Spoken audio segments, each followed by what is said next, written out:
எங்க அண்ணா இனியா, சின்ன மருமகள் போன்ற பல சீரியல்களில் நடிச்சிட்டு இருக்கவங்க தான் நடிகை பானுமதி.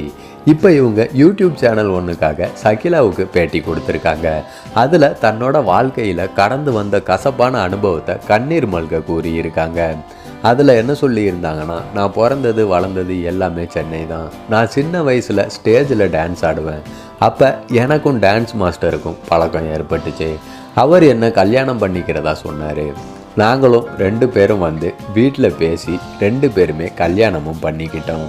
அப்போ எனக்கு 16 வயசு தான். எனக்கு 2 ஆண் குழந்தைகள் இருக்காங்க. 10 வருஷம் என் வாழ்க்கை நல்லா போய்கிட்டு இருந்துச்சு.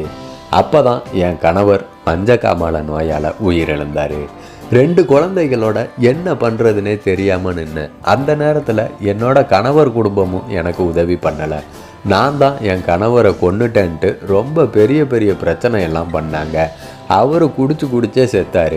அவரை காப்பாற்ற எவ்வளோ போராடுனன்றது எனக்கு தான் தெரியும். இதனால் இவங்களோட உறவே வேணான்ட்டு வந்துட்டேன். நான், என் குழந்தைகள், அப்பா அம்மா, என் தங்கை, என் மகன், அவ்வளவுதான்.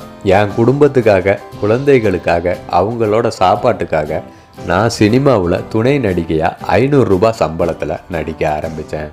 எனக்கு 2 பசங்க இருக்காங்கன்ட்டு கூட நான் இப்போ வரைக்கும் யார்கிட்டையும் சொன்னது இல்லை. இவ்வளவு பெரிய பசங்களான்னு கேட்பாங்கன்ட்டு யாருக்குமே சொல்லாமல் ரகசியமாக வளர்த்தேன். இந்த நேரத்தில் இந்த இடத்துல எனக்கு 2 பசங்க இருக்காங்கன்ட்டு சொல்லும்போது மகிழ்ச்சியாக இருக்கு. எப்படியோ கஷ்டப்பட்டு என்னோட 2 மகன்களையுமே படிக்க வச்சுட்டேன். இதை தொடர்ந்து பேசின பானுமதி, குழந்தைகளுக்காக நான் மறுபடியும் 2வது திருமணமும் பண்ணிக்கிட்டேன். ஆனால் அந்த வாழ்க்கையும் எனக்கு சரியாக அமையலை. அதுலேயும் ஏமாற்றம் தான்.